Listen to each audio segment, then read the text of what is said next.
Cae la tarde y en un rincón de la ciudad, en un pequeño jardín, alguien cuenta una historia, reflexiona en voz baja o conversa, paseándose bajo los árboles. Es hora de volver a casa, bajar la velocidad y darle tiempo al tiempo. Christian Warnken nos abre la verja de su jardín para que respiremos aire puro y oxigenemos el espíritu. En Pauta, aquí comienza Desde el Jardín.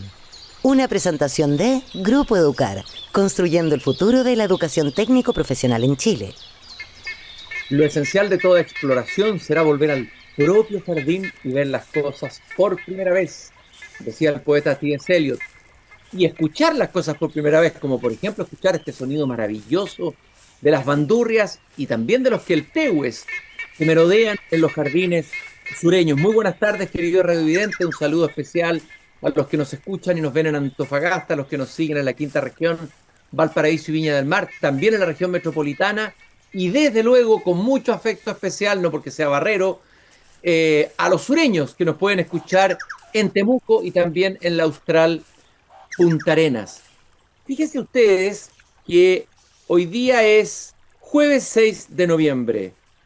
En 2 días más, el 8 de noviembre, vamos a recordar, a conmemorar el nacimiento de un escritor que en su época pasó casi sin pena ni gloria, pero que escribió uno de los libros que se ha vuelto un libro, un long seller, podríamos decir, que ha marcado a muchas generaciones y que ha sido objeto de goce literario y también de terror. Me refiero a ese sentimiento tan atávico del ser humano.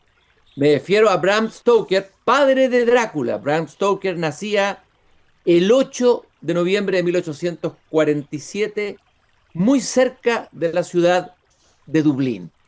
Y para conversar de este autor, que como dije, publicó este libro y otros libros, aunque él no era principalmente un novelista, sino que había sido crítico teatral, había sido publicado en periódicos, había dirigido obras de teatro. Sin embargo, nos dejó el legado de este libro, que al comienzo no tuvo tanta resonancia, pero que fue recuperado fundamentalmente gracias al cine y gracias al director Murnau, quien hizo una película, Nosferatu, que de alguna manera popularizó la figura de este Drácula que aparece en esta novela y que hoy día ya es un arquetipo del que todos hablamos, un arquetipo operante, diría yo, pues está funcionando todavía en nuestro inconsciente. ¿Y qué mejor que para conversar sobre este fascinante tema, el terror, Bram Stoker, la figura de Drácula, que el escritor, músico y escritor cubano residente en la ciudad de Temuco, Carlos Lloró, su seudónimo Carles Llort, autor de libros de culto como Cum Bum y Cine Siremum, entre muchos otros libros, algunos también de conversaciones, y tiene uno de conversaciones sobre cine de terror. Vamos a conversar. La Biblioteca del Conde Drácula se llama hoy día en la tarde aquí en el jardín. Gracias por venir a caminar conmigo esta tarde, Carlos, en mi pequeño jardín al fin del mundo. Un gusto, Cristian. Bueno, hoy día podemos decir ya que estamos habitando el mismo castillo, ¿no? Por esto de las bibliotecas. Aquí tenemos 2 bibliotecas adyacentes, ¿no? Que están separadas en el espacio pero unidas en el tiempo. Así que de alguna manera podemos decir que estamos conversando en el castillo de Drácula. Me dan ganas de alargar la mano y indagar ahí entre los secretos. ¿Cuántos secretos no tendrás ahí en tu biblioteca, Carlos? Lo mismo me pasa. Si podemos después hacer una transferencia. Exactamente, una transferencia de libros, sería bonito, ¿eh? Traspasarse libros a través del espacio virtual, pero que llegaran físicamente. Algún día se va a inventar eso, pero mientras tanto no se invente eso, vamos a hablar de uno de los libros que ha marcado época, que fue publicado en el siglo, que yo dije que había pasado sin pena ni gloria, hasta que se convirtió en película. Me refiero al libro Drácula. ¿Qué es lo que nos tienes que decir? Lo primero que quiero preguntarte es, ¿cuáles fueron las fuentes que Bram Stoker consultó para armar, o sea, para crear este personaje? Entiendo que él nunca salió mucho de Irlanda, que no viajó a Rumania, por ejemplo, porque uno podría pensar que se habría inspirado y seguramente buscó información de este personaje que es Vlad III, que fue un personaje terrible y sangriento del siglo XV, ¿no? un personaje histórico, no una especie de barba roja, siniestro y al mismo tiempo muy culto y muy refinado. ¿Cuáles fueron las fuentes de donde nace Drácula, Carlos? Eso es muy interesante, Cristian, porque hay que partir por la dedicatoria de Drácula. Si tú abres el Drácula, cualquier edición vas a ver que está dedicado a un tal Homie Beck. Y uno dice, ¿quién es este Homie Beck, no? Y resulta que Homie Beck es es el nombre que se le daba a un gran escritor de la época victoriana, Hal Caine.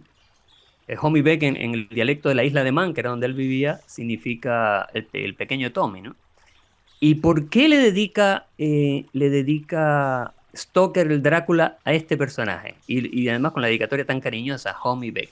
Porque este personaje, Cristian, es muy desconocido, pero en su época era el bestseller absoluto, solo por detrás de Charles Dickens. Era el que más vendía libros en la Inglaterra victoriana. Y hoy nadie lo conoce, sus libros prácticamente no se reeditan. Pero tenía un ojo comercial. Y en algún momento, como eran muy amigos Hal Caine y Stoker, Stoker veía que Hal Caine tenía un gran éxito literario y que él se iba quedando como administrador del Teatro Lyceum y no cuajaba una gran obra. Decide pedirle consejo. Y Hal Caine, que tenía una capacidad increíble para ver cuáles eran los temas que pegaban, ¿no? Le dice, mira, tenemos que ir a lo sobrenatural, tenemos que ir a los vampiros, tenemos que ir a ese mundo, ¿no? Así que escribe una novela de vampiros. Y a partir de ahí empieza su investigación. El, Stoker, y bueno, un libro fundamental fue el de Emily Gerard, ¿no? Emily Gerard, que era una folclorista aficionada, que estaba casada con un austríaco, que era una especie oficial austríaco, que tuvo un tiempo en Transilvania, ella lo acompañó y se dedicó en su tiempo libre a recolectar leyendas, recolectar mitos. Y entre estos mitos hay algunos que son realmente existentes y otros parece que se los anduvo inventando, como la famosa palabra Nosferatu, ¿no? David Scull en su libro Algo en la sangre dice, yo revisé todos los diccionarios existentes de rumano y no encontré nunca la palabra Nosferatu, entonces parece que era un invento. Y fíjate qué interesante, Cristian, a propósito de esto de los memes, una palabra que no existe y que finalmente se convierte casi en el sinónimo, el arquetipo de lo que es un vampiro, ¿no? Que le da nombre a Claro, la famosa claro. película Murnau. Ahí estábamos hablando de la película de Numnau, después vamos a ver la versión de Herzog y una versión ahora que acaba de aparecer también en el cine, también de Nosferatu.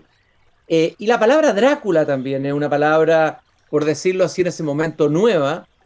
Entiendo que significaba, no sé, hijo de dragón, hijo del demonio, hijo del diablo. ¿Qué puedes decirnos de la palabra Drácula?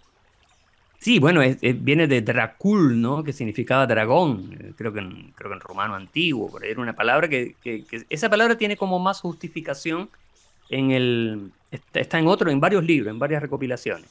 Nosferatu sí es un invento total. Ahora, la novela tampoco se iba a llamar Drácula originalmente. Esto también es un golpe comercial, ¿no? Porque curiosamente se iba a llamar Los No Muertos o El No Ujú. Muerto. Y de repente dicen, no, no, no, vamos a buscar un nombre que pegue, ¿no? Y ahí, felizmente, se le nombra Drácula. Entonces, a veces esos golpes de suerte, ¿no? Que el ponerle un nombre adecuado que resuene en el oído, en el imaginario del público, yo creo que influye también, ¿no? Claro, por ejemplo, yo imagino la novela de la ballena, se hubiera llamado La Ballena o La Ballena Blanca, pero es Moby Dick. Ese nombre es perfecto, con Don Quijote de la Mancha, etcétera, ¿no? Y le Qué hubiera bueno que puesto, lo menciona, Cristian, porque La Ballena justo era el nombre original de la novela de Melville, que tiene poco éxito y después tienen que rebautizarla, ¿no? claro, Como exactamente. Moby Dick. Es muy curioso eso. Exactamente. Estoy conversando con Carlos Lloró, estamos recordando el nacimiento el 8 de noviembre de 1847 en Irlanda de Bram Stoker, el padre de Drácula. Yo te cité a la pasada y, bueno, una de las fuentes de la investigación de Bram Stoker, que es la figura de Vlad III, ese sanguinario príncipe del siglo XV. Podríamos hablar brevemente de ese fascinante personaje que además existió. Sí, bueno, la figura de Vlad Tepes, ¿no? El llamado el empalador, ¿no? Que que era un rey de esa zona ahí de Transilvania, un valaco, y fue una figura realmente histórica. De hecho, hay libros dedicados a él. Pero la conexión, es interesante que la conexión entre Drácula y Vlad Tepes es prácticamente casi es un mito del folclore, porque el personaje de Drácula como tal es un personaje romántico, es como un conde venido a menos del romanticismo, que está por allá, que sueña con visitar Londres, sueña con Occidente, y es un personaje, yo creo que está más cerca de las figuras que tenía alrededor Bram Stoker. El más importante de ellos es su patrón durante 27 años, su jefe, en el gran productor y actor shakespeariano Henry Irving. Henry Irving era un hombre que tenía una apariencia, un magnetismo increíble. Y se dice, David Scal, que en su libro Algo en la Sangre, dice que podría ser uno de los arquetipos más importantes a la hora de recrear la figura del conde Drácula. Lo de Vlad Tepes se habla mucho, pero realmente la figura está mucho más lejana. Hasta que en los años 70, y esto es muy interesante, aparece una película, no sé si tú recuerdas, Cristian, que en la película del 90-92 de Francis Ford Coppola, aparece esta cosa de la reencarnación, de que colocan como, al Drácula como una reencarnación justamente de este guerrero medieval, y Mina Harker es la reencarnación de la amada de este hombre. Bueno, no aparece en la novela. Eso de la reencarnación para conectar a este guerrero Blan Tepes con Drácula, eso se le ocurrió a Richard Matheson, que es un guionista y gran novelista también de la literatura fantástica, que en una película de los años 70 lo hizo por primera vez y después lo retoma Coppola. Por eso el lema de la película de Coppola es "El amor nunca muere", porque trasciende las edades, ¿cierto? Trasciende los tiempos.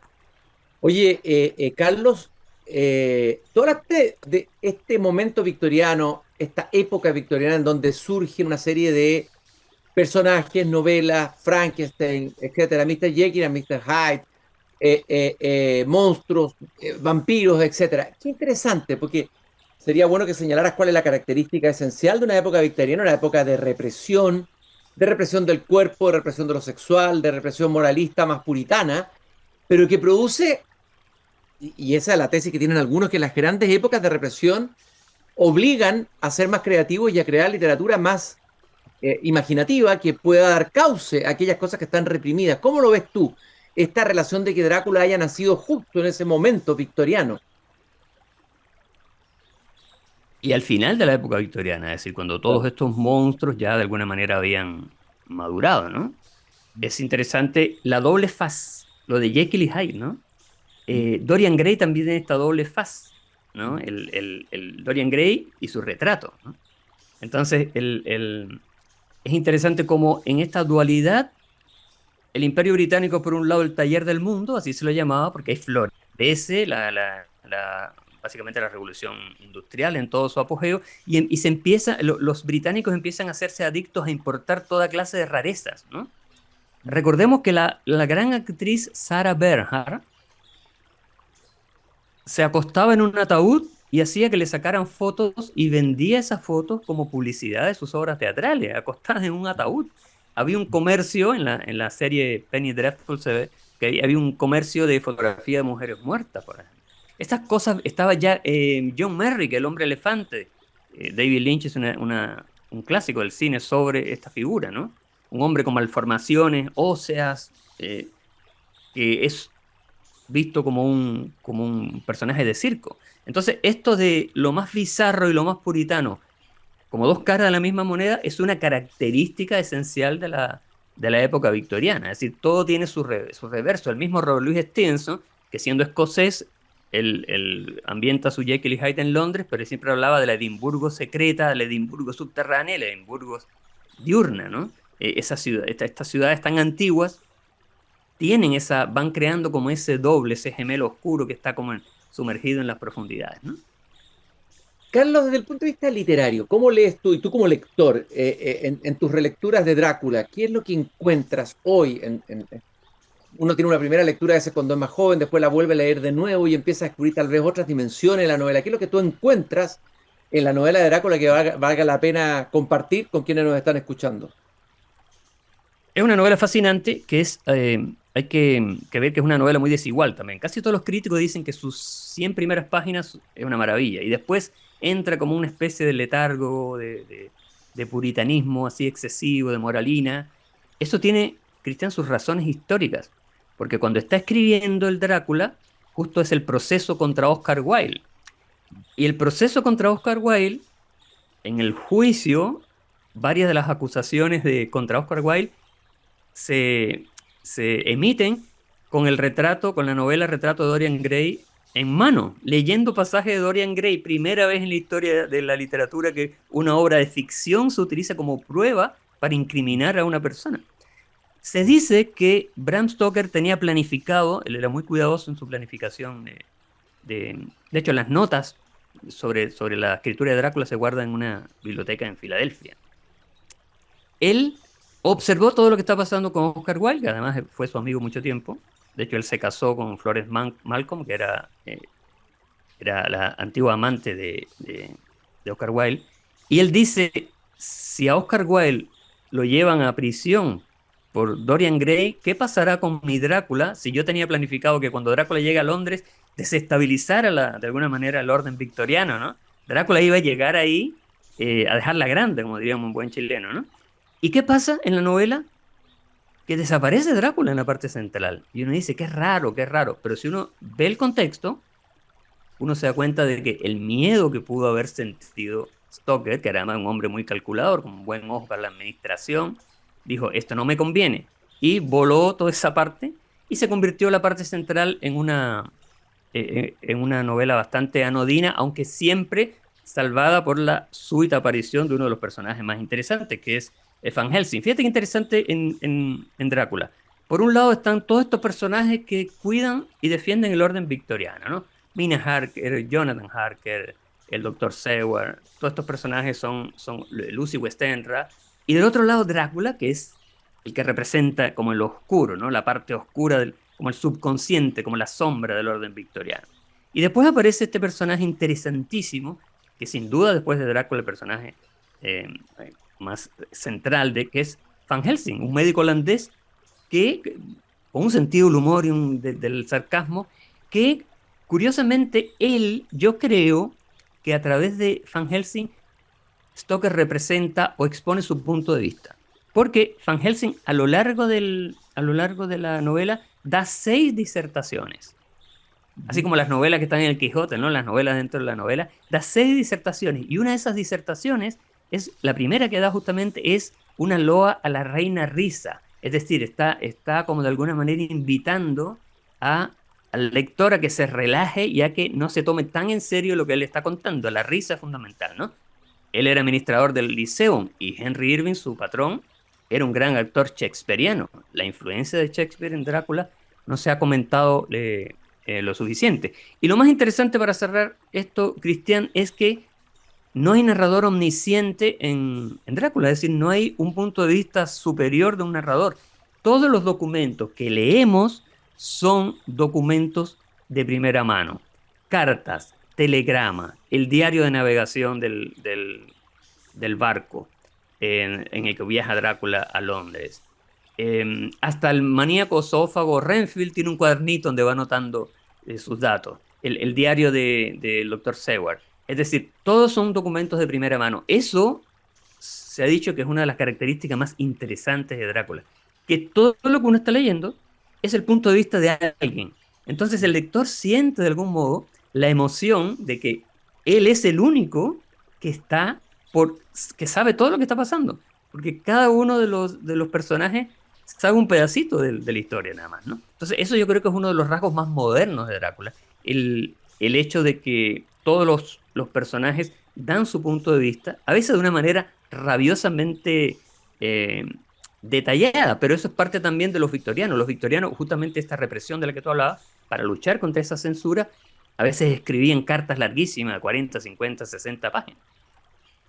Estoy conversando y caminando por mi jardín esta tarde, con ustedes también, quienes nos están escuchando y acompañando en esta caminata, con Carlos Lloró, músico y escritor cubano, residente en Temuco y recordando el nacimiento el 8 de noviembre, en 2 días más, pero de 1847, en Irlanda, cerca de Dublín, Bram Stoker. Vamos a una breve pausa y seguimos conversando sobre esta fascinante novela que se ha traspasado de generación en generación y que siguen leyendo los jóvenes de hoy. A mí me impresiona que mis hijos han leído con la misma pasión que leí yo la novela Drácula. O sea, sigue siendo una novela que tiene un impacto y una llegada en los lectores contemporáneos. Regresamos en pocos minutos más. Seguimos caminando en esta tarde. A esta hora yo me preocupo porque pienso que podría aparecer algún vampiro cerca de mi jardín, al menos un murciélago, ¿no? Me encantaría encontrarme con un vampiro o con una vampiresa, diría alguien. Estoy conversando esta novela de Bram Stoker, Drácula, y hablando sobre el autor, puesto que él nació el 8 de noviembre de 1847 en Irlanda. Hemos hablado de distintos aspectos de la novela, el contexto de la época. Me gustaría preguntarte, Carlos, en primer lugar, la dimensión de lo sexual en Drácula y en el arquetipo de Drácula y del vampiro a lo largo del tiempo. Yo creo que ahí hay contenidos latentes, pulsiones, está Eros, Tánatos. ¿Cómo lo ves tú eso? Sí, bueno, las implicancias de lo sexual, básicamente la figura de Drácula es una figura totalmente erótica porque es una figura de dominio, ¿no? Eso es una persona que pertenece al orden sobrenatural, que desciende al orden de lo natural y hace imponer su voluntad. Obviamente que la figura de Drácula es una figura monstruosa de algún modo, ¿no? O sea, Drácula pertenece a la ilustre estirpe de los monstruos que parten con el Minotauro en Grecia y van pasando por todos los endriagos y los personajes de la Edad Media, las figuras gastrocéfalas, etcétera, y pertenece a esa mitología. Pero ¿qué pasa? Que el cine, después, a partir no de Nosferatu, sino de una película de 1931 de Todd Browning, con Bela Lugosi, allí empieza a instalarse el sex appeal de este vampiro que es buen mozo, que viste de impecable frac. En la película de Todd Browning aparece Bela Lugosi en su propio castillo, no hay fiesta, él está solo, con los zapatos lustrados pero a la perfección, vestido de impecable frac. Y uno dice, ¿para qué? Porque no anda un poco más relajado si está solo en su casa, ¿no? Entonces yo creo que de ahí está esta idea de lo erótico y lo sexual instalado como un eco de fondo. Pero sin duda que otra vez volvemos a la doblez victoriana, ¿no? Sin duda que lo sexual, los escándalos sexuales de varios integrantes de la familia real están bien documentados y, y yo creo que el vampiro de por sí, la mordida, ¿no?, en el cuello, es un signo inequívoco de poder. Ahora, uno de los rasgos más eróticos, curiosamente, de la novela no tiene que ver con la mordida, sino tiene que ver con la hipnosis. Porque a través de la mente de Mina Harker, los personajes que van a cazar al vampiro pueden medir, pueden ver, pueden atisbar los movimientos de Drácula, por dónde se está moviendo, como si fuera un GPS, ¿no? Pero de vuelta también Drácula puede atisbar, puede mirar a través del subconsciente como si fuera un espejo de Mina Harker lo que están haciendo sus amigos. Entonces ella en algún momento dice una frase que es estremecedora, dice: por favor, si en algún momento yo actúo en contra de la personalidad que ustedes saben que yo tengo, elimínenme, hagan algo conmigo porque yo no quiero que mi voluntad desfallezca, no quiero desfallecer, ¿no? No quiero que finalmente que mi moral victoriana sea sometida, ¿no? Entonces, ella tiene muy claro cuáles son sus principios, cuál es el límite que no quiere pasar, y sabe también la tremenda fascinación que está ejerciendo este hombre, que es un metamorfo, así que se puede transformar es como un hijo del dios Proteo. Oye, Carlos, y aquí también hay una posición interesante entre lo racional y lo primitivo, ¿no? Es lo primitivo que aquí emerge, irrumpe en un mundo dominado por la razón, dominado por la moral, por el super yo, diríamos, ¿no? Pero esto emerge de lo más primitivo, es un ser que está anclado ahí, y me imagino que deben haber otras oposiciones muy interesantes en un mundo que abrazaba la idea del mito del progreso. Hay también una decadencia, una regresión, no sé. Esas oposiciones me parecen interesantes en la novela Drácula. Sí, sí, absolutamente. Básicamente es la oposición entre un orden, el orden, recordemos que Londres, Inglaterra, la Inglaterra victoriana es el centro del mundo, ¿no? La reina Victoria I no era solamente reina de Inglaterra, era emperatriz de la India, era otro título que ella tenía. Entonces es muy interesante que prácticamente todo el mundo conocido estaba bajo la égida del Imperio Británico. Entonces la India, todo lo exótico de la cultura india también entraba en el Imperio Británico a través de este afán colonizador, ¿no? Entonces está lo exótico, lo que está en las antípodas de Occidente, provocando una fascinación sobre este mundo tan inglés, ¿no? El inglés siempre se ha sentido como el centro del mundo, ¿no? De hecho, en un libro que se llama El verbo de las culturas, Clotaire Rappel, que es un investigador del neuromarketing, dice que el verbo de los ingleses es el verbo ser. Es decir, somos. Al inglés le basta con ser, ¿no? Para estar en la cúspide de la cultura. Entonces, cuando viene una influencia de fuera, hay a la vez una repulsión y una fascinación tremenda, ¿no?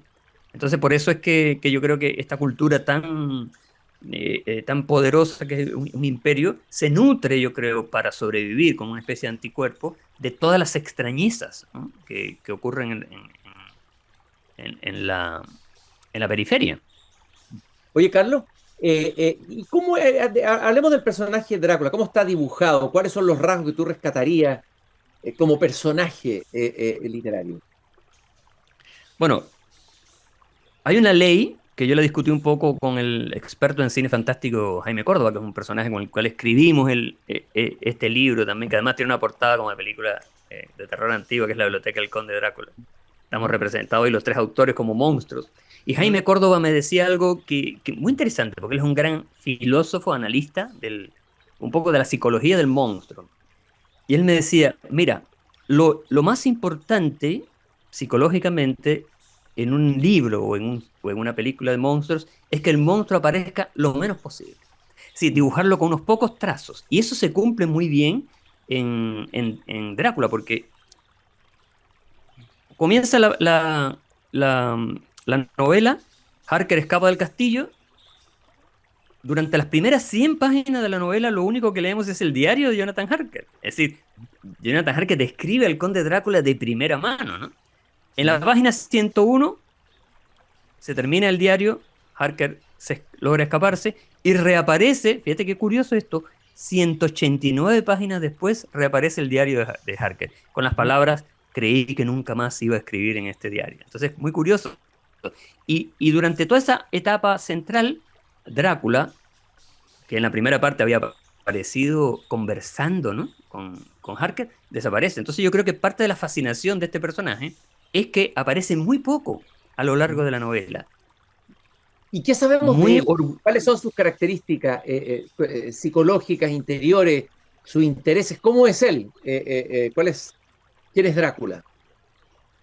Primero es alguien que es de una raigambre noble, descendiente de príncipes, de reyes, de guerreros, pero que es una tradición que ya ha venido a menos. Es decir, es el único representante de una estirpe. Y fíjate que te voy a leer, Cristian, un parrafito que describe al personaje de Drácula. Es alguien muy enamorado de todo lo anglosajón, sin embargo muy orgulloso. En algún momento él dice, siempre he sido amo y me gustaría seguirlo siendo, o por lo menos que nadie sea mi señor.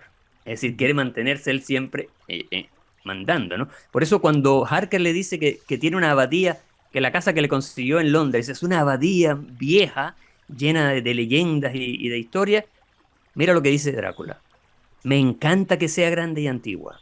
Yo también pertenezco a una familia muy antigua y me moriría muy pronto si me viese obligado a residir en una mansión moderna. Una casa no se torna habitable en un solo día, y un siglo se compone de muchos días y años. También me alegra saber que hay allí una capilla, ya que a nosotros, los nobles de Transilvania, no nos agrada pensar que nuestros huesos habrán de mezclarse con los de la plebe. En lo que a mí concierne, no busco ni la alegría ni la diversión, y menos aún la felicidad que obtienen los jóvenes por un bello día de sol y el murmullo del agua. Ah, ya no soy tan joven. Mi corazón, que ha pasado muchos años llorando a los muertos, ya no se siente atraído por el placer. Por otra parte, los muros de mi castillo se desmoronan, hay muchas sombras y el viento helado se cuela por sus almenas y los resquicios de puertas y ventanas. Una maravilla, es una maravilla. ¿Tú que eres amante del romanticismo? ¿Aquí está o no el espíritu del Absolutamente. romanticismo, el amor por la sombra, por lo decadente, el orgullo por lo que ya fue, ¿no? Pero que Claro, todavía guarda y este esa rechazo secreta de lo dignidad. nuevo, este rechazo de lo nuevo, ¿no es cierto? De una modernidad que va a empezar, y ya está empezando, que de alguna manera deja, bota lo viejo, y él quiere, una casa tiene que demorarse, para que tenga historia, para que tenga la pátina del tiempo, para que ahí ocurran cosas realmente bellas e interesantes, ¿no? O sea, es un personaje sofisticado, podríamos decir, Drácula, ¿no? Absolutamente sofisticado. En algún momento dice, me gustan las sombras y la oscuridad, y Mm. nada me complace tanto como estar a solas con mis pensamientos. Imagínate. Oh, Ahí está la frase. Ahora, fíjate qué interesante, Cristian. Stoker, yo lo compararía con Lovecraft y Kafka, los tres personajes cuyas novelas, cuya obra de ficción es tremendamente visual. Y fíjate que los tres tuvieron cercanía con fuentes muy importantes visuales. Kafka con el teatro yiddish. Él asistió a muchas representaciones del teatro yiddish que se basa mucho en gesticulación. Por eso de repente uno ve en sus novelas, en sus cuentos, que Kafka describe a la perfección el movimiento de manos de sus personajes. Lovecraft lo mismo con su furor por la arquitectura colonial, que siempre gastaba los pocos pesos que tenía en estudiar la arquitectura colonial. Y en el caso de Stoker es porque él estuvo 27 años como secretario de Henry Irving, el más grande actor shakespeariano de su época. El Lyceum era el teatro de moda en la Inglaterra victoriana. Y fíjate qué interesante, estuvo 27 años al servicio de Irving viendo estas grandes escenografías y representaciones shakespearianas. Irving fue uno de los últimos productores de teatro que cuando llegó la luz eléctrica, él se negó a usar la luz eléctrica, quiso seguir usando estas luces naturales en penumbra, ¿no? Y eso influyó muchísimo en la descripción del castillo, de los lugares ocultos en Drácula. Ojo, 27 capítulos tiene Drácula, 27 años pasó Stoker como secretario de Henry Irving. Hay una numerología y tiene que haber alguna conexión, ¿no? Oye, claro, debe haberla. Carlos, de todas las películas, bueno, tú publicaste este libro, La Biblioteca del Conde Drácula, homenaje a las películas de terror. De todas las películas de Drácula, Nosferatu, ¿cuál te parece la más interesante, la que rescata mejor elemento de la novela o que juega o conversa con ella? ¿Qué te parece la última de Robert Eggers, por ejemplo, sobre Nosferatu, la de Herzog? Bueno, Murnau, hablamos un poco. La novela y el cine, así brevemente, Carlos, en estos últimos minutos. Sí, es interesante lo de Nosferatu, porque fíjate que se hace un Nosferatu más o menos cada 50 años. Otro detalle numerológico, ¿no? El del 22 es la de Murnau. La de Herzog es el 78, por ahí, 70 y algo.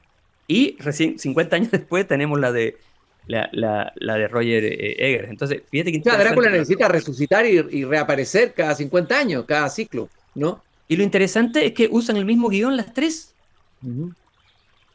El guión del Nosferatu es un guión sumamente subversivo, mucho más subversivo que la novela, que en el fondo lo que quería hacer Stoker era ganar dinero, emular a su amigo Hal Kane, al homie Beck al que le dedica la novela, que ganaba millones y tenía un castillo en la isla de Man, y Stoker tenía ahí que estar contando los pesos, entonces, pero él no le daba mucha importancia cultural, por eso se convirtió en una obra maestra a su pesar, ¿no?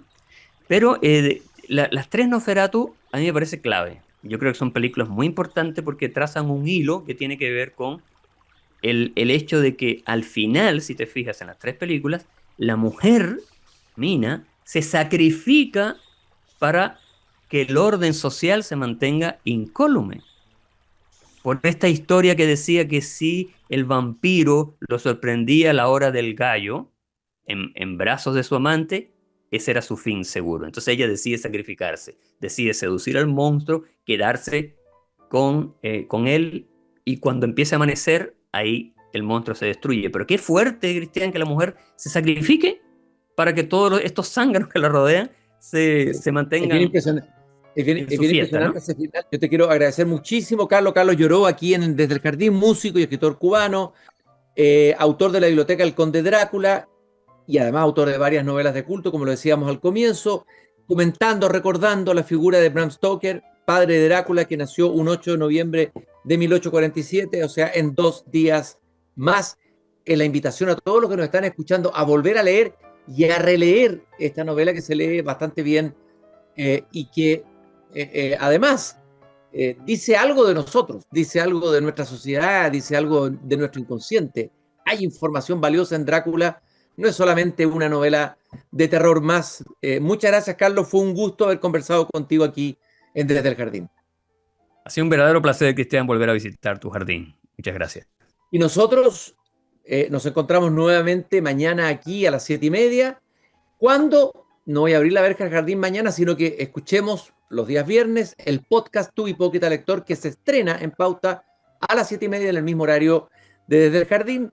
También anunciarles Younger Fest, que se realizará entre el 29 y 30 de noviembre en el Parque Padre Hurtado, el festival donde los 50 más, solo los que estamos sobre 50 en la edad, son protagonistas. Cupos limitados, compra en ticketplus.cl. Younger Fest, siempre jóvenes. Y también Grupo Educar nos acompaña, desde luego, construyendo el futuro de la educación técnico profesional en Chile. Conoce más sobre nuestro trabajo en grupoeducar.cl. Y no olviden la frase de Voltaire, que siempre comparto con ustedes al final del programa, esa frase que está al final del libro Cándido: hay que cultivar el propio jardín. Hasta mañana. Es hora de cerrar la verja de madera del jardín. Pero Christian Warnken la volverá a abrir de lunes a jueves a las 19:30 horas en Radio Pauta, cuando comience de nuevo Desde el Jardín. Una presentación de Grupo Educar, construyendo el futuro de la educación técnico profesional en Chile.